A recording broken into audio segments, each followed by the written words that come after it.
Championship ধরে রাখা, তারকা ক্রিকেটারদেরকে ধরে রাখা, এই বিষয়গুলো যখন সামনে চলে আসে তখন একই সঙ্গে মাঠের পারফরমেন্সটা, বিপিএল এর মানটা, উইকেটের মানটা, অনেক ইস্যুর সামনে চলে আসে।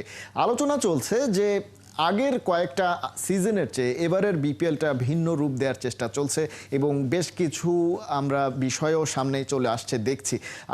ফ্র্যাঞ্চাইজি ওনারের জায়গা থেকে অনেক ধরনের অসন্তোষ বা অনেক অভিযোগ অনেক সময় আমরা দেখে এসেছি বিগত কয়েক সিজনে।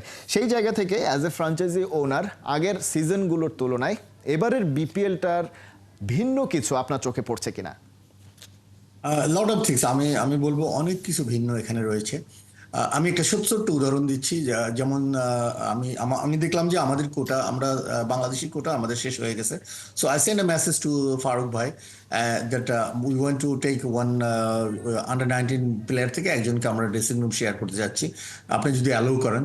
দেন আমি দেখলাম যে ফাইনালি সে এটা অ্যাপ্রুভ করলো, এবং আমরা যেই কথাগুলো আমরা বলেছি আসলে ওরা শোনার চেষ্টা করেছে। এবং আমার ধারণা, আই এম প্রিটি শিওর এবার তারা রেভিনিউ শেয়ার ক্ষেত্রেও আমাদের রিকোয়েস্টটা তারা রাখবে।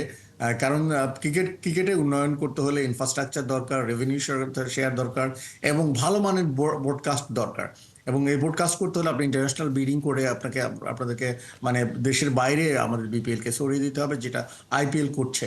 সো আই ফিল তারা যদি আমাদের এই ছোটোখাটো বুদ্ধি বিবেচনা আমাদের কাছে থেকে নেয়, it will be better.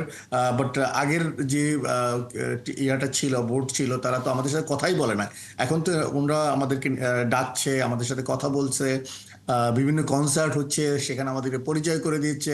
It's really amazing. It's নতুন বাংলাদেশে নতুন করেই আমরা মনে করতেছি যে ইটস এ গুড গুড নিঃসন্দেহে